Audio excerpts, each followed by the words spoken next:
YouTube land. Hello, I'm back. It's been a while. So let's have a quick catch up. Where have I been? What have I been doing? I've been doing a lot. I've moved, I've left a band, I've started a band, I've been recording in the studio. I've bought guitars, I've bought amps, have I bought any pedals? I'm not sure, probably somewhere. We're going to find out over the next few months. Trying to get this channel back up and running. I'm now in my own space, as you can see it's slightly different again to my last videos, and I now have a space where I can easily, effectively, efficiently make videos, make content for you guys, and it is something that I've been wanting to get back into. You know, I know gear is always an excuse, but my previous laptop just stopped being able to actually just do anything, and you know, all of these things have built up to I just couldn't be bothered. But I'm back, I'm here, I'm ready to go, so let's get into this. What we're going to be doing today, we're going to be checking out this. This is not my newest guitar, but one of my newest guitars. I purchased it in November 2022. We're now in August 2023, so this has been a while. What is it? It's a Hansen S-Style, as per the title. So it's not got the F on the headstock, but we can all see what it's supposed to be. But this one's a little quirky. I don't know how much people know about Hansens, so I just wanted to do a couple of little videos online about it and just kind of spread the word, because these are fantastic instruments. If I was going to buy another guitar now in this vein, would I go for something with an F on the headstock, or would I go for another one of these? I'll probably go for another one of these. So let's get into it. What is it? Who are they? Why have I got it? Where did I get it? So this is a Hansen. They are a Danish company, and all of their instruments are handmade, and that's the bodies, the pickups, the necks, down to the bone nut, which there's quite an interesting story. Supposedly, I say it's real bone. Supposedly they bury the bones for a year before digging it back up and then carving out into a nut. I don't know how true that is, but that's pretty cool. But you know, the attention to detail and stuff on these instruments it's really fantastic. So, as I said, they're located in Denmark. It's really small. It's just 3 guys in a shed, all handmade. And what they generally do is you've got your S-styles like this one here. Then you've got a T-style thin line, and then something called a G-style, which is kind of like a T-style, but also with a little bit of a single cut vibe on this little thing, and humbuckers rather than single coils. Yeah, not much else to say really. I know that they celebrated making their 500th guitar in May 2022. This is number 511, so I was close. But you know, it just goes to show how few of these instruments there actually are out in the wild. I don't know anybody locally to myself that uses one of these, which is a pretty cool, unique selling point, or indulgent, egotistic boost thingy. But yeah, it's pretty cool. Sorry, I'm just watching a kid fail at Knock a Door Run, and there he goes. So anyway, back to the video. That's not gone well out there.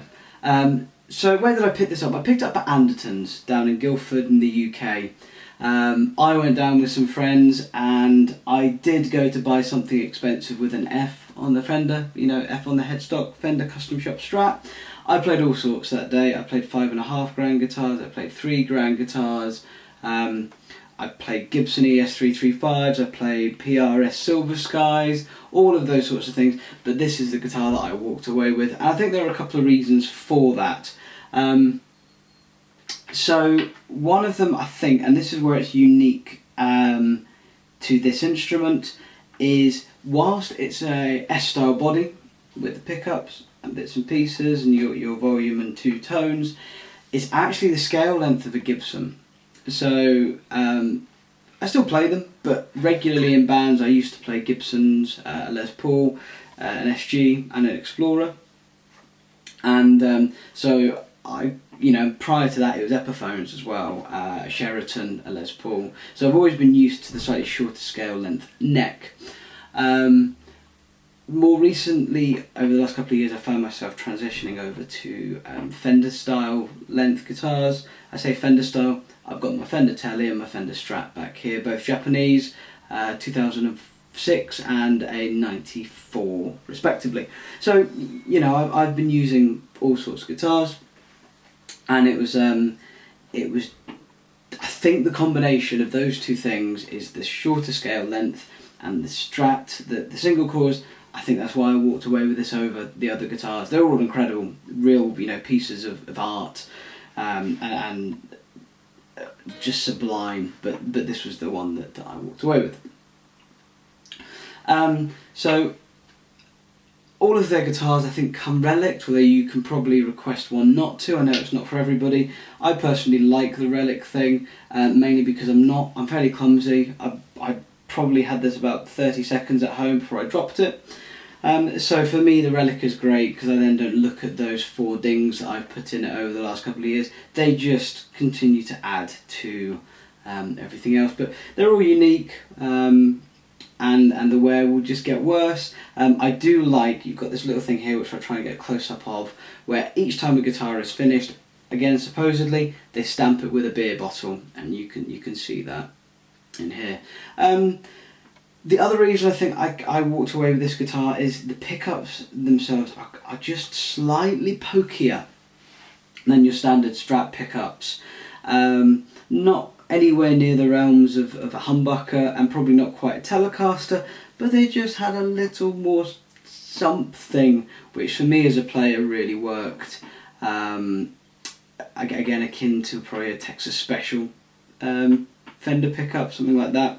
But yeah, I've got those in my other Strat. So this just feels home, and every time that I get home and I pick up a guitar, 9 times out of 10 it's going to be this one, just because it works so well. So I've tried to include a couple of videos, clips in this, which I'm going to cut to another one now. I think I had one at the start, just to show you just what this guitar can do, and how utterly brilliant it really is.